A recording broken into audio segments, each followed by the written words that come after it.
கத்தாதடா, சொந்த வீட்டுக்குள்ள வர்றதுக்கு எவனா தந்தி அடிச்சிட்டு வரதானடா? அது இல்லங்க மகனே, கதவை தட்டிட்டு வரதா நம்ம தமிழரோட பண்பாடு. டேய் கிளப்பாடு, பண்பாட்டை பத்தி நீ பேசுறியா? ஓங்கி கர்ணத்துல அப்புன உன் கரப்பல்லு காணாம போயிரும்டா. பல்லில கரை இருக்கலாம், ஆனா மனசுல இருக்க கூடாது. ஐயோ, இவர் பெரிய ஷேக்ஸ்பியர், பிலாசபி எல்லாம் பேசுறாரு. எட்டிட்டு இடுப்பானே மிதிச்சு போடு. என்னடா இதெல்லாம் கரை இல்லையா? சாரி சித்தி. மைசன். என்னடா பைசன்? இவ்வளவு நாளா திட்டுனீங்க, நான் பொறுத்துக்கிட்டேன். பக்கத்து விட்டு பொண்ணு இருக்கும்போது என்ன திட்டுனீங்களே, அதை என்னால பொறுத்துக்க முடியாது. அதை தாண்டா நானும் சொல்றேன்.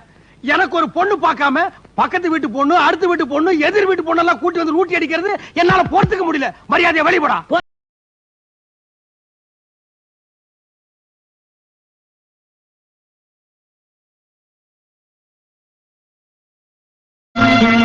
ஆசை மட்டும் இல்ல